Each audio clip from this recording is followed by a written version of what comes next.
Hello, আসসালামু আলাইকুম। আশা করি আপনারা সবাই ভালো আছেন। আমরাও আল্লাহর রহমতে ভালো আছি। এই তো ঈদের 7ম দিন, এই কুরবানির ঈদ চলে গেল।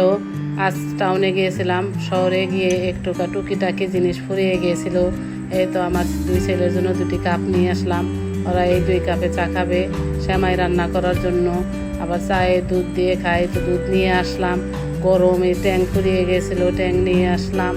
আরও অনেক কিছু আছে, টুকিটাকি কিছু জিনিস ফুরিয়ে গেছিলো। এই তো চকলেট, আমার ছোটো ছেলে দুধ দিয়ে চকলেট খেতে ভালোবাসে, সেমাই নিয়ে আসলাম। প্রচুর গরম, ঘামাচি পাউডার ফুরিয়ে গিয়েছিলো, আবার পাউডার নিয়ে আসলাম। এই তো চা পাতি, সকালে চা নাস্তা খেতে এটা লাগে রোজ।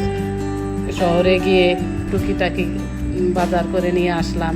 আমাদের এই ভিডিওটি ভালো লাগলে আপনারা লাইক কমেন্ট শেয়ার করে দিবেন।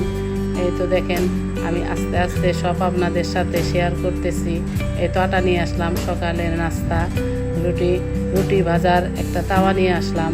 আপনারা আমার আগের ভিডিওতে দেখেছেন আমি ফ্রাই প্যানের মধ্যে রুটি ভাজতাম, ওটা ফ্রাই প্যানটা নষ্ট হয়ে গেছে। আসলে যে জিনিস যেটা করা উচিত। এই তো দেখেন আমার তাওয়াটা সেই রকম হয়েছে। আমি তাওয়া নিয়ে আসলাম রুটি ভাজার জন্য। আর একটা ফ্রাই প্যান এনেছি, ফ্রাই প্যানটা আমার খুব প্রয়োজন ছিল, এই জন্য কেনাকাটা করলাম। মেয়ে মানুষ আমরা, ঈদ গিয়েছে তবুও কেনাকাটার যেন শেষ নেই। এই কেনাকাটার জন্য যে কত বকা খেতে হয়, এটা মেয়েদের কাছে কোনো ব্যাপারই না। এই তো ডিম এনেছি, ডিম তো অনেক ভেঙেই গেছে, তার জন্য বকা শুনতে হয়েছে। আমার ভিডিওটি আপনাদের কাছে ভালো লাগলে অবশ্যই একটি সাবস্ক্রাইব করে দিবেন। আল্লাহ হাফেজ।